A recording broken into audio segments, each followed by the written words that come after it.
बहु funny story. एक था बनिया। एक बार वह व्यापार के लिए प्रदेश जाने लगा। जाते जाते अपनी बहू को बुलाकर उसने कहा, मैं प्रदेश जा रहा हूँ, तुम अच्छी तरह रहना, बच्चों को भी संभालना और अपनी सास का भी अपने बच्चों की तरह देखभाल करना। याद रखना, माँ से कोई काम मत करवाना। बहू ने बोला, ठीक है, मैं आपकी बात समझ गई, मैं वैसा ही करूँगी जैसा आपने बोला है, आप आराम से जाइए। बहू ने बात ध्यान में रखी। बनिया तो चला गया। बहू ने दूसरे ही दिन माँ जी से कह दिया, माँ जी, आपके बेटे मुझसे कह गए हैं कि माँ को अपने बच्चों की तरह संभालना और उनको कोई काम मत करने देना। अब आप घर का कोई काम मत कीजिए, आप तो इन बच्चों के साथ खेलिए, खाइए और मौज करिए। माँ जी गहरी सोच में पड़ गई। फिर बोली, बहू ठीक है, अब मैं ऐसा ही करूँगी। कुछ दिनों के बाद बहू ने अपनी बेटी के कान छिदवाए। उस समय बहू को अपनी पति की यह बात याद आई कि माँ को बच्चों की तरह ही संभालना है। इसलिए बहू ने माँ के कान भी छिदवाने की बात सोची। उसने माँ जी से कहा, माँ जी चलिए, आपके कान छिदवाने हैं। सुनकर माँ जी घबरा उठी। उन्होंने बहू से कहा, बहू मुझे अपने कान नहीं छिदवाने हैं, क्या अब अपनी इस बुढ़ापे में मैं कान छिदवाऊं?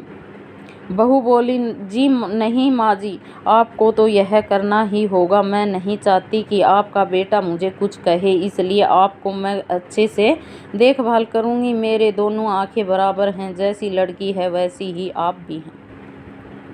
माँ जी मन ही मन समझ गई और सुनार के पास बैठकर उन्होंने अपने कान छिदवा लिए। सुनार ने कान छेड़े और कान में धागा भी डाला। बहू जिस तरह रोज रोज लड़की के कान में तेल लगाती थी, उसी तरह माँ जी के कान में भी लगाती रही।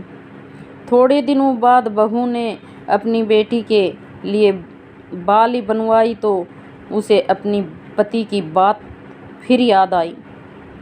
उसने माँ जी के लिए भी बाली बनवाई और कहा, आइए आपको यह बाली पहना दूँ। माँ जी ने कहा, बहू मुझको बाली क्यों पहनाती हो? मैं बूढ़ी हूँ, मुझे इसकी ज़रूरत नहीं है। बाली तुम अपनी बेटी को पहनाओ, मुझको नहीं पहननी। लेकिन बहू नहीं मानी। ज़बरदस्ती करके माँ जी को बाली पहना दी। इसके पश्चात माँ जी छोटे बच्चों के साथ अपना मनोरंजन करती है, घूमती खेलती है, कई तरह के मौज मस्ती करती है। बहू ने एक बढ़िया दिन देखकर अपने बेटे को नाई से चोटी रखवा ली। फिर बहू को माँ जी की याद आ गई। माँ जी बच्चों के साथ खेल रही थी, उन्हें वहाँ से बुलवा लिया और कहा, माँ जी आइए, नाई के सामने बैठिए। अपने लड़के की तरह मुझे आपके सिर पर भी चोटी रखवानी है। जब गोविंद की चोटी रखवाई है तो आपके क्यों न रखवाऊं, इसलिए आप जल्दी आइए। माँ जी ने बहू को बहुत समझाया पर बहू टस से मस न हुई। आखिर माँ जी नाई के सामने बैठी और उन्होंने अपने सिर पर चोटी रखवाई। बहू ने गोविंद को और माँ जी को जो बोला वही किया उनके साथ। बाद में बहू रोज माँ जी की चोटी में तेल डालती, चोटी गूंथती और सर पर ओढ़नी डालकर माँ जी को बच्चों के साथ खेलने के लिए भेजती। जब खाने का समय होता तो बहू उनको आवाज़ देकर बुलाती है। ऐसे ही रोज का हाल था। जब बेटा घर वापस आया तो सबसे पहले उसने बहू से माँ के बारे में पूछा कि माँ कैसी है और कहाँ है, मुझे उनसे आशीर्वाद लेना है। बहू ने बताया, माँ जी तो बच्चों के साथ खेल रही है, यहीं कहीं होगी, आ जाएगी। बेटे ने पूछा, क्या कहते हो माँ गली में खेलने गई है? गली में तो बच्चे खेलते हैं, क्या बूढ़ी माँ कहीं खेलने जाती है? बहू ने कहा, मैं तो माँ को खेलने भेजती हूँ।